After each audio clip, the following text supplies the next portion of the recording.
Hello नमस्कार दोस्तों, कैसे हो आप सभी लोग। तो आज की इस वीडियो में हम हिस्ट्री रिवीजन का सेकंड पार्ट लेकर आए हैं। तो आपको 15 दिन में हिस्ट्री का रिवीजन कराया जाएगा, मेडिवल हिस्ट्री का यानी कि मध्यकालीन भारत का। तो नमस्कार दोस्तों, मैं हूं सचिन शर्मा। वीडियो को स्टार्ट करते हैं। जैसा कि पार्ट 1 में हम पढ़ चुके हैं कहाँ तक, रावर का युद्ध जो कि 712 ईस्वी में हुआ था मोहम्मद बिन कासिम और सिंध के राजा दाहिर के बीच में, जिसमें मोहम्मद बिन कासिम की जीत हुई थी। उससे आगे हमको आज चलना है। पार्ट 2 है आज हमारा। तो नेक्स्ट है, आज क्या आता है हमारा, मोहम्मद बिन कासिम द्वारा युद्ध जीतने के पश्चात भारत में क्या क्या प्रभाव पड़ा। क्या पड़ा भारत में, क्या क्या प्रभाव पड़ा। तो सबसे पहले भारत में जजिया कर लगाने वाला प्रथम व्यक्ति कौन था, मोहम्मद बिन कासिम। जजिया कर एक प्रकार का धार्मिक कर था जो कि कुल आय का 50 से 66.66% व्यक्ति को देना पड़ता था। इसके अपवाद क्या क्या हैं। अपवाद इन द सेंस यहाँ पे है किस को नहीं देना था। यह ब्राह्मणों को नहीं देना था, स्त्रियों को नहीं देना था, विकलांगों को नहीं देना था, अनाथों को नहीं देना था। इनके वजह जो भी बचे इनको सबको यह कर देना होता था। दूसरा जो काम किया था इसने, भारत में सिक्के चलाए थे, गोल्ड कॉइन्स, दिरहम। क्या चलाया था, दिरहम चलाया था। 713 ईस्वी में मुल्तान पर हमला किया था। मुल्तान को कहते हैं स्वर्ण नगरी, और यहाँ से इसने सर्वाधिक धन लूटा था। क्या लूटा था, सर्वाधिक धन लूटा था। अरबियों के द्वारा कुछ हमारे भारत में उत्पत्ति भी हुई हैं, जैसे मानसून शब्द किसने दिया था, अरबियों ने दिया था। क्वेश्चन पूछा जाता है पेपर में कि जो मानसून शब्द है किसके द्वारा दिया गया था, तो वो दिया गया था अरबियों के द्वारा। खजूर की खेती का श्रेय भी अरबियों को जाता है।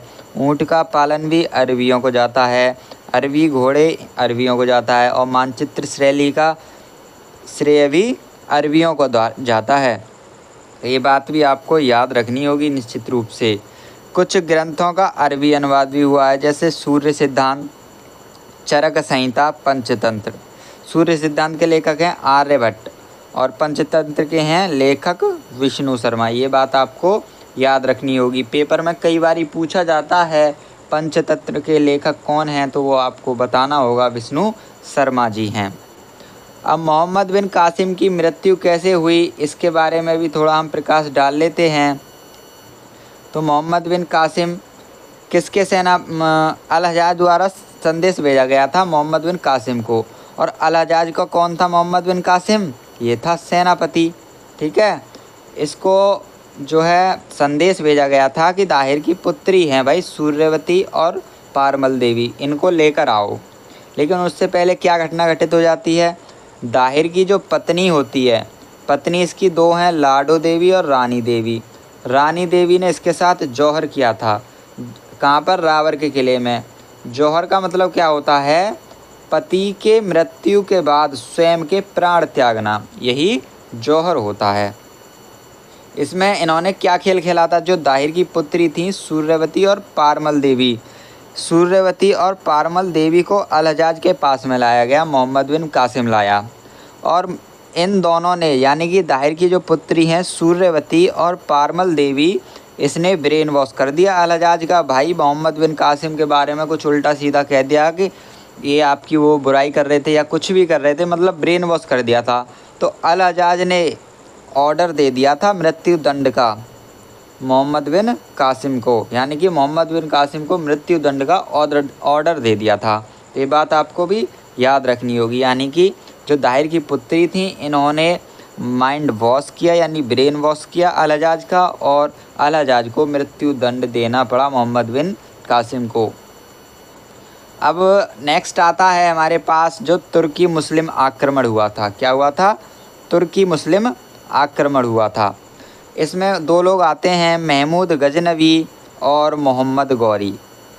महमूद गजनवी का जो आक्रमण है वो 1000 से 1027 ईस्वी तक देखने को मिलता है। वहीं मोहम्मद गौरी का आक्रमण 1175 से 1194 ईस्वी तक देखने को मिलता है। सबसे पहले जो हम प्रकाश डालेंगे वो है महमूद गजनवी।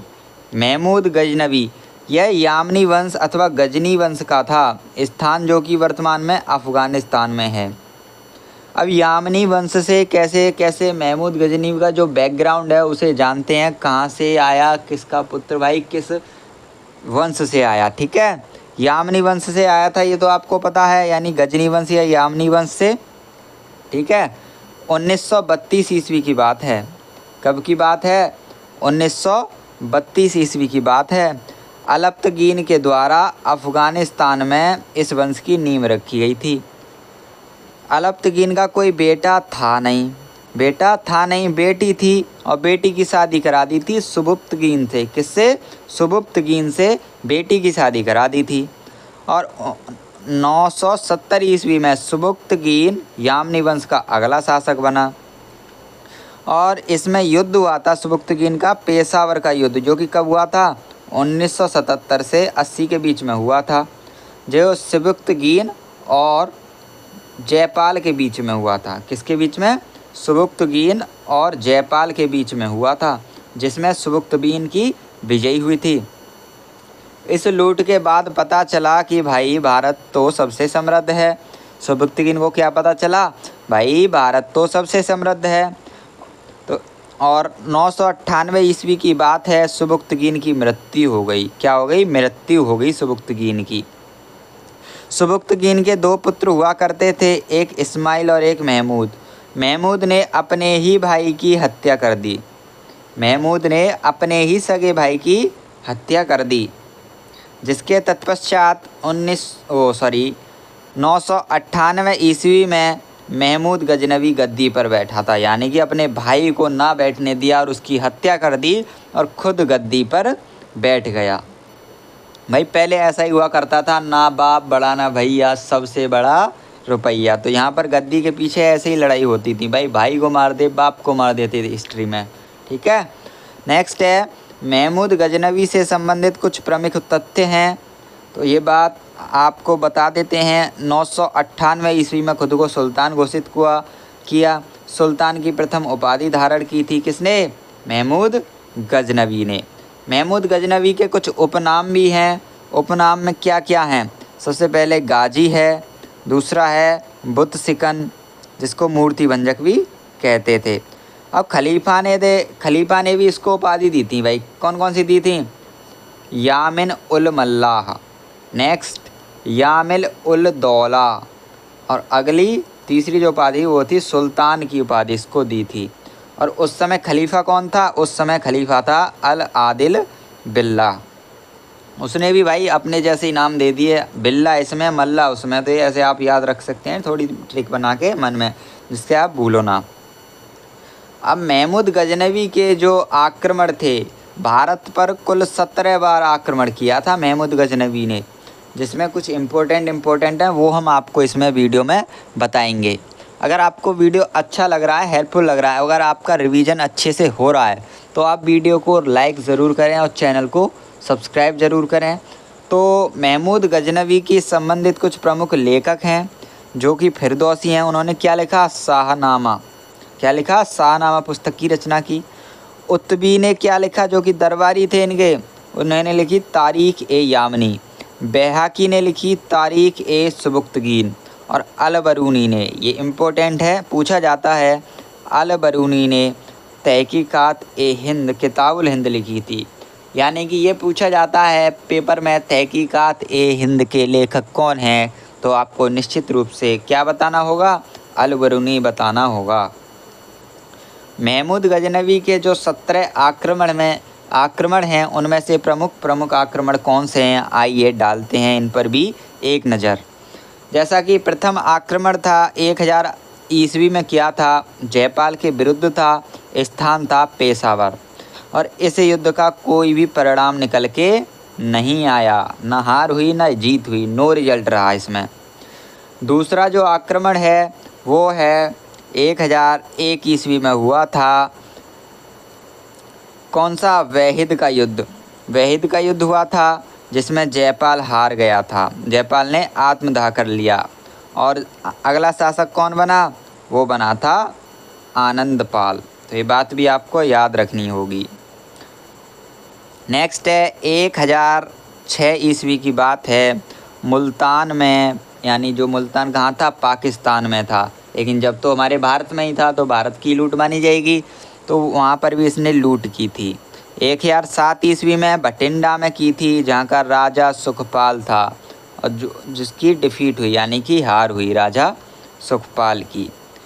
अब 1008 और 9 ईस्वी में आनंदपाल प्लस कन्नौज प्लस उत्तर भारत, ये तीनों मिल जाते हैं वीएस गजनवी, यानी गजनवी के विरुद्ध, जो कि वहिंद की सेकंड लड़ाई हुई थी और जिसमें भी महमूद गजनवी जीतता है, बाकी सारे डिफीट होते हैं। अगला जो युद्ध है वो है 1014 ईस्वी में थानेश्वर में हरियाणा में हुआ था। वहाँ इसने क्या क्या लूटा था, चंद्र स्वामिनी और एक महादेव मंदिर हुआ करता था, वो भी इसने लूट लिया था। 1015 ईस्वी में कश्मीर में इसने विद्रोह किया था, वहाँ का शासक था भीमपाल। 1018 ईस्वी में मथुरा प्लस कन्नौज पर इसने आक्रमण किया था, राजा थे वहाँ प्रतिहार वंश के। ठीक है। नेक्स्ट है इम्पोर्टेंट है, कालिंजर अभियान के बारे में पूछा जाता है। 1019-20 ईस्वी में हुआ था कालिंजर अभियान, तो ये बात भी आपको याद रखनी है। यहाँ का चंदेल शासक था विद्याधर, जो कि 16वां होता है। 17 बार इसने आक्रमण किया था, 16वां हुआ था। ये सबसे इम्पोर्टेंट है सोमनाथ मंदिर पर। कहाँ पर? पाटन, गुजरात में। यहाँ से इसने 40 मन सोना और 100 मन चांदी लूटी थी। गुजरात में कौन हुआ करता था महाराजा? वहाँ था भीम फर्स्ट, जो चालुक्य वंश से रिलेटेड था। ठीक है। नेक्स्ट है अगला और लास्ट युद्ध है 1027 ईस्वी में हुआ था 17वां युद्ध, वो भी जाटों के विरुद्ध हुआ था। और जाटों ने, कहा जाता है कि महमूद गजनवी को जाटों ने मारा था। उसके बाद जो 1028 जैसे 27 में विद्रोह हुआ था और 1028 ईस्वी में ये वापस जा रहा था, तो जाटों ने इसे खूब मारा था, जिसके कारण 1030 ईस्वी में गजनी की मृत्यु हो गई। अलग अलग मत हैं भाई सभी के, अलग अलग मत दिए हुए हैं सभी के, तो आपको ये याद रखना है कि गजनी की मृत्यु कब हुई थी, तो वो हुई थी 1030 ईस्वी में। अगर आपको वीडियो अच्छा लगता है, हेल्पफुल लगता है, तो वीडियो को लाइक ज़रूर करें और शेयर भी ज़रूर करें। और हमने पार्ट 2 कंप्लीट कर चुके हैं।